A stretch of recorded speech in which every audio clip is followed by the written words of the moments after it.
Hello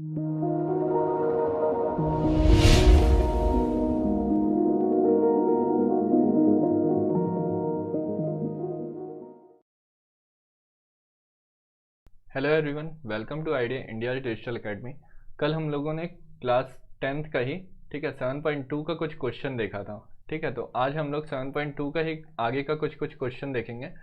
तो पहला question देखते हैं हमारा। उसके पहले अगर आपने हमारे चैनल को सब्सक्राइब नहीं किया है तो सब्सक्राइब कर दें और बेल आइकन को प्रेस कर दें ताकि न्यू आने वाले वीडियोज़ की अपडेट आपको जल्दी से जल्दी मिल सकें।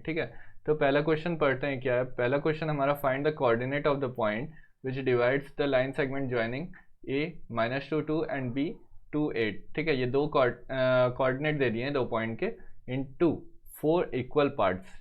हम लोग को क्या करना है कि 4 इक्वल पार्ट्स में किसी एक लाइन को हम लोग को डिवाइड करना है और वो पॉइंट कौन कौन से जो इस लाइन को, लाइक ये हमारा एक लाइन हो गया, ये हमारा A और B हो गया। इसको हम लोग A बोलते हैं और ये पॉइंट को B बोलते हैं। उसका जो भी कोऑर्डिनेट है वो हम लोग बाद में लिखेंगे। तो इसको हम लोग को 4 इक्वल भाग में डिवाइड करना है। 4 इक्वल भाग में डिवाइड करने के लिए हम लोग को कितना पॉइंट चाहिए होगा? 3 पॉइंट चाहिए होगा। तो ये 3 पॉइंट मैं मान लेता हूँ PQR है। तो फिर इन पॉइंट्स के कोऑर्डिनेट पूछा गया है। इसके पहले ये क्वेश्चन सॉल्व करने के पहले मुझे कुछ बेसिक आप लोग को बताना है, तो वो बेसिक हम लोग पहले क्लियर कर लेते हैं। तो बेसिक क्या है? तो उसके लिए हम लोग ये देखिए, अब हम लोग एक बेसिक देखने जा रहे हैं, तो इसको आप लोग एकदम ध्यान से देखिएगा। मान लीजिए आपके पास कोई एक लाइन है। ये सॉरी, आपके पास एक लाइन है, ये इसी क्वेश्चन पे ही बेस्ड है। तो आप लोग देखिए बस, ये हो गया हमारा A और ये हो गया B। इसको हम लोग बीच से डिवाइड कर रहे हैं। बीच में ये एक P पॉइंट लिए। अगर बीच से डिवाइड किए तो ये M1 रेशियो और M2 रेशियो। सेक्शन फार्मूला में ऐसे लिखते थे ना हम लोग। सेक्शन फार्मूला क्या करते थे, इसको X और Y ले लेते थे और इसको X1 एंड Y1, इसको X2 एंड Y2।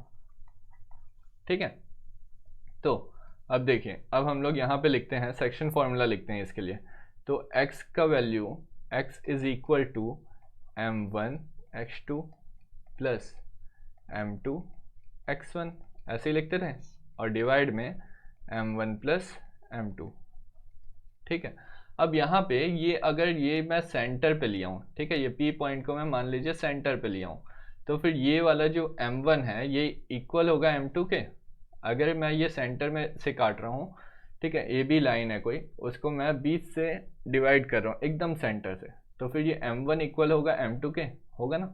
तो M1 इक्वल टू M2, तो M1 और M2 का रेशियो कितना हो जाएगा? M1 रेशियो M2 1:1 होगा। तो M1 और M2 का रेशियो कितना आ गया हमारे पास? 1:1। अब हम लोग इसी चीज का यूज करेंगे यहाँ पे। यहाँ पे देखिए आप लोग, M1 का वैल्यू कितना हो जाएगा? 1 into X2 plus X1 upon into 1, M2 का वैल्यू भी 1 है ना। और नीचे में क्या करेंगे हम लोग? M1 प्लस M2, तो 1 प्लस 1। तो ये दोनों जब हम लोग इसको सॉल्व करेंगे तो X1 प्लस X2 अपॉन 2 ये आएगा X का वैल्यू। तो ये आपका हो गया पहला फॉर्मूला। अगर आपको बीच से डिवाइड करना है किसी भी लाइन को तो उसका कोऑर्डिनेट निकालने के लिए। तो ये आपका यही फॉर्मूला अभी हम लोग देखिएगा, अगले जो क्वेश्चन हम लोग देख रहे थे उसमें इसी फॉर्मूला को यूज़ करेंगे। और कैसे यूज़ करेंगे वो हम लोग अभी देखते हैं। तो चलिए, अब इसी का ही एक फॉर्म आप लोग y वाला भी ऐसे करके सॉल्व करके देखेंगे। तो y वाला मैं डायरेक्ट लिख दे रहा हूँ, y कोऑर्डिनेट का वैल्यू कितना हो जाएगा? y1 plus y2 upon 2। ये चीज़ आएगा आपका। तो इसको आप लोग देख लेंगे सॉल्व करके। सेम ऐसे ही सॉल्व करना है जैसे मैंने x के लिए सॉल्व किया ना, वैसे ही आपको सॉल्व करना है y के लिए। तो ये हो गया आपका। अब इस फॉर्मूला को भी आपको क्या करना है, याद करना है या समझ के रखना है, आपको समझ आना चाहिए, मतलब जब आपका एग्ज़ाम का टाइम रहेगा तो आपको याद आना चाहिए। ठीक है, तो चलिए फिर चलते हैं अपने क्वेश्चन के ऊपर। ठीक,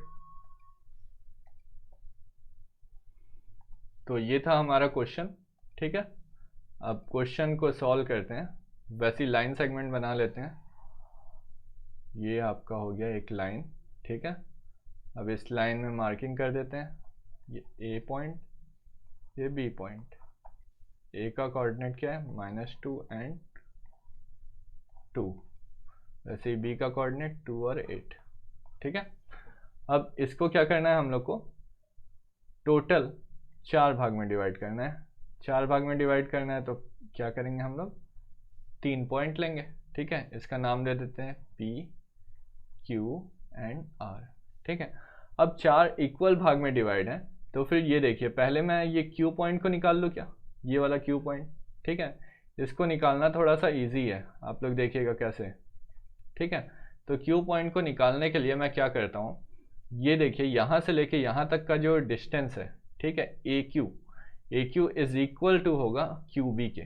क्यों, क्योंकि इक्वल पार्ट्स है ना, तो ये इक्वल, ये भी इक्वल, तो ये दोनों मिलके 2, मतलब मान लीजिए कि यहाँ पे मैं एक ठोक अभी रफली लिख रहा हूँ। ठीक है, इसको x बोलता हूँ, इतने डिस्टेंस को, सॉरी a बोलते हैं। ठीक है, नहीं तो फिर आप लोग कंफ्यूज हो जाएंगे। तो इसको हम लोग क्या करते हैं, a लिखते हैं, स्मॉल a, इसको भी a। अब ये भी a होगा और ये भी होगा क्वेश्चन के हिसाब से, क्योंकि इसमें क्या बोला है क्वेश्चन ने, क्वेश्चन में 4 इक्वल पार्ट्स बोले हैं ना, 4 इक्वल पार्ट्स, ये देखिए 4 इक्वल पार्ट्स बोला गया है। ठीक, तो सॉल्यूशन चालू करते हैं। ठीक है, सॉल्यूशन, सबसे पहले हम लोग लिखेंगे फॉर पॉइंट क्यू। ठीक है, पॉइंट क्यू के लिए निकाल रहे हैं अभी, तो पॉइंट क्यू के लिए हम लोग निकालने के लिए क्या करते हैं कि ए क्यू इज इक्वल टू क्या होगा, Q B equal to 2a। ठीक है, यहाँ पे आप लोग ऐसे लिख लेंगे, let we assume 4 equal parts का जो ये है लेंथ है। ठीक है, length of 4 equal parts are equal to a। ठीक है, a यूनिट या a लिख देंगे ऐसे करके, तो A Q equal to Q B equal to 2a। तो फिर इसमें फॉर पॉइंट क्यू निकालने के लिए m1 रेशो m2 क्या होगा, 1:1 होगा। ठीक है, क्योंकि ये क्या है, ये सेंटर में है, ए बी के सेंटर में है। यहाँ पे ये भी चीज लिख सकते हैं, because of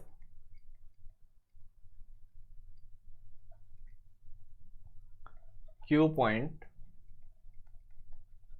is centre of A B line segment. ठीक है, तो फिर क्या होगा, क्यू पॉइंट का कोऑर्डिनेट निकालने के लिए कोऑर्डिनेट ऑफ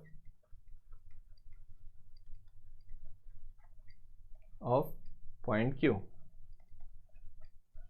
क्या होगा, x इक्वल टू वही x1 प्लस x2। अब x1 क्या है, ये है, और x2 क्या है, ये है, तो -2 + 2 अपॉन क्या होगा 2, और y कोऑर्डिनेट के लिए y equal to y1 + y2।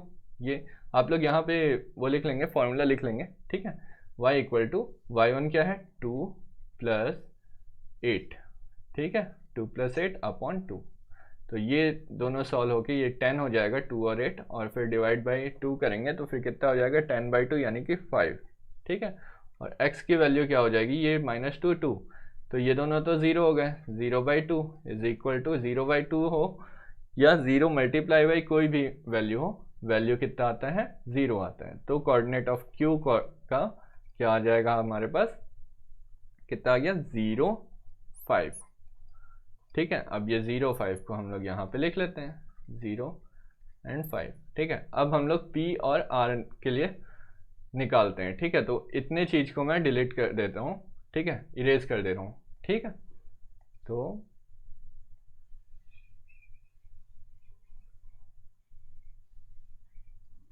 ठीक है, अब फॉर पॉइंट P, ठीक है। अब P पॉइंट के लिए क्या करेंगे हम लोग, वही चीज करेंगे, x इक्वल टू, अब यहाँ पे देखिए, यहाँ पे आप लोग लिखेंगे ये वाला AP कितना है, AP इक्वल टू PQ। अब Q का जो वैल्यू है ना वो x2 और y2 के लिए काम आएगा, ठीक है, क्योंकि हम लोग कौन सा निकाल रहे हैं, P पॉइंट निकाल रहे हैं। P पॉइंट क्या है, A और Q के सेंटर है, ठीक है, because P is centre point of AQ, ठीक। अब यहाँ पे क्या करेंगे, x का वैल्यू फिर वैसे ही निकालेंगे, क्या होगा, x1 प्लस x2, x1 में -2 आएगा और x2 में क्या आएगा, 0 आएगा, तो -2 प्लस 0/2, ये कितना आ जाएगा आपका, -2/2 इज इक्वल टू 1। वैसे ही y का वैल्यू कितना हो जाएगा, y1 प्लस y2, y1 कितना है 2 और y2 कितना है 5, तो 2 plus 5/2 that is equal to 7/2, point में लिखेंगे तो 3.5, ठीक है। तो फिर कोऑर्डिनेट ऑफ P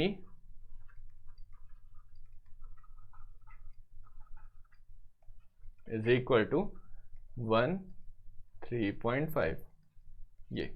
अब वैसे ही आप लोग किसका निकालेंगे, R का, ठीक है। तो R का निकालने के लिए हम लोग कैसे करेंगे, यहीं पे कर लेते हैं, ठीक है। ये देखिए, अब वही चीज लिखेंगे, R is centre point of QB। अब ये वाला 1 वाला वैल्यू हो जाएगा, ठीक है, 0 और 5 किसका हो जाएगा, x1 y1 का, और 2 और 8 क्या हो जाएगा, x2 y2 का। तो फिर आप लोग पूरा चीज लिखेंगे, मैं डायरेक्ट लिख रहा हूँ, x इज इक्वल टू कितना हो जाएगा, x1 क्या है 0 प्लस x2 क्या है 2 upon 2 that is equal to 2/2 is equal to 1। अब y, सॉरी यहाँ पे -1 आ रहा है ना, ओके, यहाँ -1 आ रहा था, उसके लिए सॉरी, ठीक है। अब y की वैल्यू निकालेंगे, y की वैल्यू क्या है, y1 क्या है 5 और y2 क्या है 8 अपॉन 2, ठीक है। 5 और 8 कितना हो जाता है 13/2, अगर पॉइंट में निकालना है तो 6.5।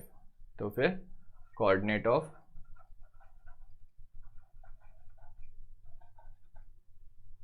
R इज इक्वल टू 1 6.5, ठीक है। तो आपके पास तीनों आंसर आ गए, एक आंसर ये हो गया, एक आंसर ये हो गया, एक आंसर ये हो गया, ठीक है। इसको बॉक्स में कर लीजिए, ये आपका आंसर, सॉरी अलग कलर से कर लेते हैं, ठीक है, ये एक पॉइंट और ये एक पॉइंट, ठीक है। तो ये एक अच्छा क्वेश्चन था, मतलब थोड़ा सा लंबा जा रहा है, तो फिर ये क्वेश्चन आपका आने का चांसेस रहता है, ऐसे ही क्वेश्चन आपका आता है, ठीक है। तो चलिए फिर नेक्स्ट क्वेश्चन देखते हैं। तो नेक्स्ट क्वेश्चन के लिए चलते हैं अपने अगले स्लाइड पे, ठीक है।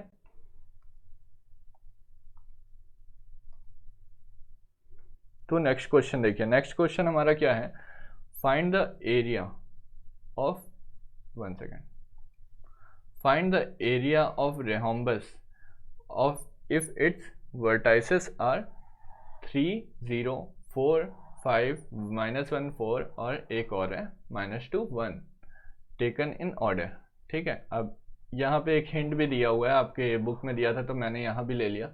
तो आपका हिंट क्या दिया है कि एरिया ऑफ rhombus क्या होता है, 1/2 प्रोडक्ट ऑफ इट्स डायगोनल, ठीक है।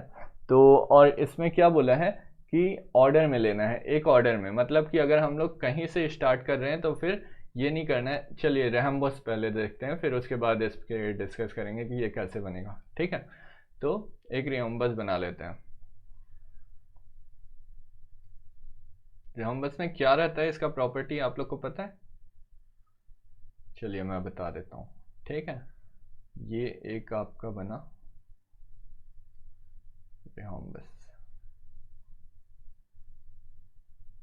ठीक है, ये आपका rhombus हो गया, थोड़ा इधर उधर दिख रहा है, ठीक है। तो इसमें क्या होता है कि ये पूरे साइड्स जो है ना, ये all sides are equal to each other, ठीक है। और क्या रहेगा, ये एंगल का हम लोग को पता नहीं रहता है, ठीक है। तो इसमें क्या बोला है कि एरिया क्या होता है, एरिया ऑफ रोम्बस, ये सम चतुर्भुज बोलते हैं ना इसको हिंदी में, ठीक है। तो क्या बोलते हैं, सम चतुर्भुज, ठीक है, सम चतुर्भुज ये बोलते हैं, क्योंकि इसके क्या है, all sides are equal, A ये मानते हैं B and this is C and ये डी, ठीक है। अब ए बी सी डी ये एकदम इसमें लेना है, ऑर्डर में लेना है, ठीक है। अगर ए आप 3 0 को ले रहे हैं तो उसके बाद बी आएगा, सी आएगा, फिर डी आएगा। इस जो वर्ड है ना, टेकन इन ऑर्डर, इसका मतलब ये है, ठीक है। तो फिर ए का वैल्यू ले लेते हैं हम लोग, क्या गिवन लिख लेते हैं, ठीक है।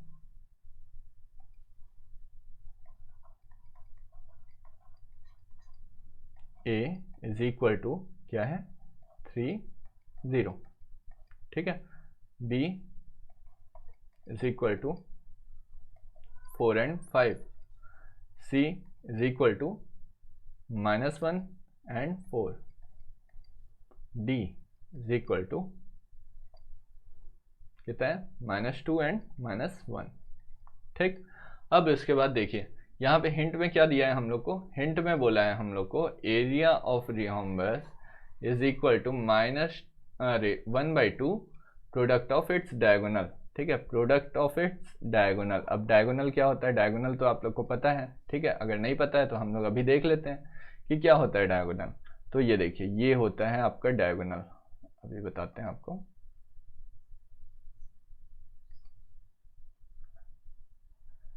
ये देखिए, ये एक पहला डायगोनल हुआ आपका और ये हो गया आपका दूसरा डायगोनल, ठीक है। ये आपका डायगोनल है। अब डायगोनल का ऐसा नहीं रहता है कि इक्वली रहेंगे, ठीक है, डायगोनल अपने हिसाब से चेंज होते रहते हैं इसमें, ठीक है। तो फिर चलिए फिर इसका डायगोनल निकालते हैं, क्योंकि अपन को क्या पूछा है, एरिया पूछा है। एरिया पूछा है तो एरिया का फॉर्मूला तो लगाना ही है, तो फिर area of diagonal area of rhombus लगाना है, तो फिर डायगोनल निकालते हैं, ठीक है। डायगोनल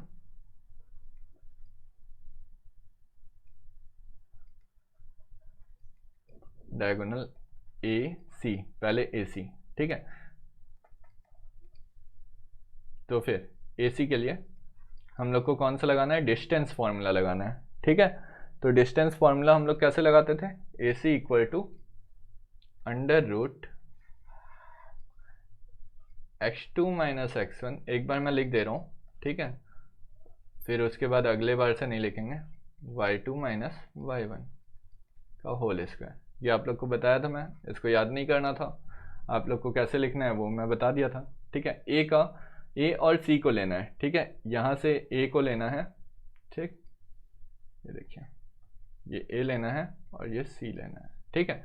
ए और सी को लेना है, तो ए और सी को जब लेंगे तो सी वाला क्या हो जाएगा, 2 वाला हो जाएगा, x2 और y2, और ए वाला क्या हो जाएगा, x1 और y1, ठीक। अंडर रूट के अंदर x2 का वैल्यू कितना है हमारे पास, -1 माइनस x1 का वैल्यू 3, इसका स्क्वायर, प्लस y2 का वैल्यू 4, y1 का वैल्यू 0। तो ये क्या हो गया, 4 का स्क्वायर -4 का स्क्वायर प्लस 4 का स्क्वायर, बाहर में अंडर रूट। तो ये दोनों जब सॉल्व होंगे, 16 + 16 आएगा 32, अंडर रूट 32। इसको जब आप पूरा सॉल्व करेंगे तो 4 अंडर रूट 2 आएगा, ठीक है। इसको जब आप निकालेंगे स्क्वायर रूट से तो ए सी का वैल्यू कितना आ गया, 4 अंडर रूट 2। अब इसको हम लोग एक बॉक्स में रख लेते हैं, ठीक है।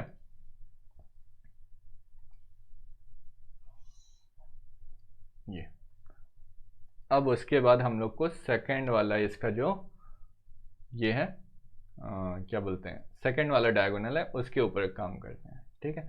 सेकंड डायगोनल के लिए मैं अलग कलर से यूज कर ले रहा हूँ बना के, ठीक है। तो फिर डायगोनल DB, ठीक है। तो DB इज इक्वल टू, देखिए DB ले रहे हैं तो D पहले आ रहा है, अब आप किसी को भी ले सकते हैं x1 और x2 का वैल्यू, ये तो हमने बेसिक के क्लास में देखा ही था। अगर बेसिक का क्लास आपने नहीं देखा है तो उसको आप लोग देख लेंगे, ठीक है। लिंक मैं डिस्क्रिप्शन में और ऊपर आई बटन में दे दूंगा, तो आप लोग बेसिक वाला भी देख लेंगे क्लास, ठीक है। तो ये देखिए db, ये आपका d हो गया और ये आपका हो गया b, ठीक है। db में क्या हो रहा है, d अगर पहले ले रहे हैं, किसी को भी ले सकते हैं x1 x2, तो वो तो मैंने बता ही दिया था, ठीक है। तो लेते हैं, वैसे यहाँ जैसे लिखे हैं वैसे ही ले लेते हैं, d को हम लोग x1 ले लेते हैं, तो फिर b को क्या लेंगे, x2 लेंगे, तो 4 माइनस 2, ठीक है। x1 का वैल्यू यहाँ पे क्या है, -2 का स्क्वायर, प्लस क्या है अब 5 माइनस 1,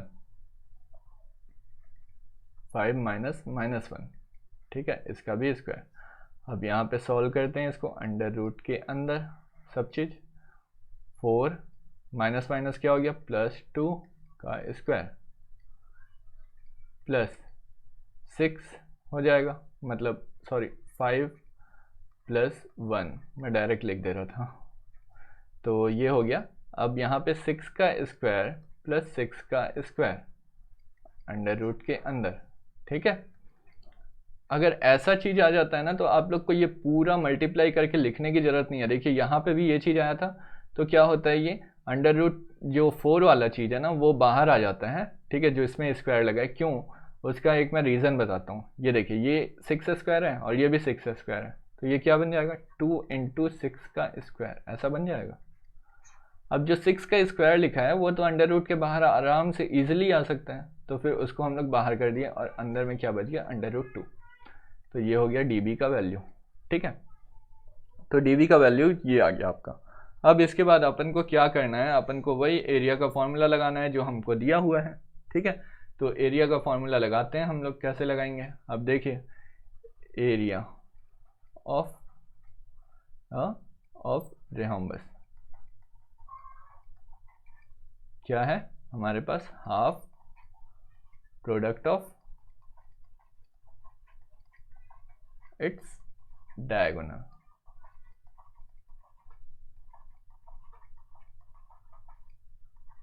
ठीक है। तो यहाँ पे देखिए, हाफ डायगोनल कौन कौन से हैं, AC × DB। ये आप लोग का जब क्वेश्चन पेपर में आएगा ना, तो ये हिंट आप लोग मत सोचिए कि आएगा, तो आपको ये याद रखना है रेहोम्बस का एरिया, ठीक है, का फॉर्मूला क्या होता है। तो AC का वैल्यू क्या है हमारे पास, 4√2 मल्टीप्लाइड विथ 6√2। तो ये जब पूरा मल्टीप्लाई होगा तो √2 के साथ मल्टीप्लाई होके कितना बना लेगा, 2, और 4 × 6 कितना हो गया, 24, और 1/2 तो है ये हमारे पास। तो आंसर कितना आ गया, ये 2 से कट गया, तो 24 स्क्वायर यूनिट, ठीक है। यूनिट डालना है आपको, लिखना ही है यूनिट, ठीक है। तो जब एरिया आता है तो स्क्वायर एरिया में क्या लिखते हैं हम लोग, स्क्वायर यूनिट, ठीक है।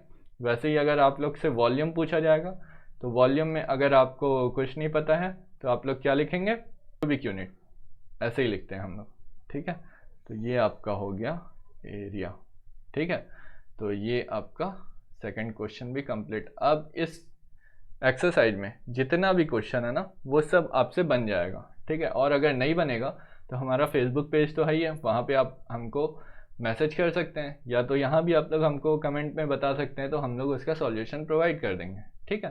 तो चलिए फिर आज का क्लास यहीं एंड करते हैं। आज का क्लास आपको कैसा लगा हमको कमेंट करके ज़रूर बताएं, और अगर अच्छा लगा तो लाइक और शेयर करना ना भूलें, ठीक है।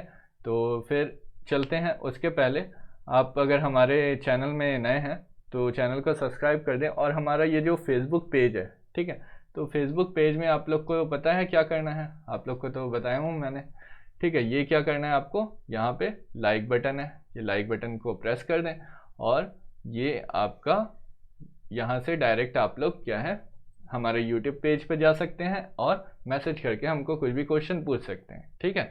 तो इसके लिए आप लोग देख लेंगे, इसका लिंक मैं डिस्क्रिप्शन में और ऊपर आई बटन में दोनों में दे दूंगा, ठीक है। और एक चीज़ और, आपको यहाँ ये हमारे चैनल में सब्सक्राइब कर दें, अगर आप नए हैं तो चैनल को सब्सक्राइब कर दें और बेल आइकन को प्रेस कर दें ताकि न्यू आने वाले वीडियोस की अपडेट आपको जल्दी से जल्दी मिल सकें। ठीक है, तो थैंक यू वेरी मच। ठीक है।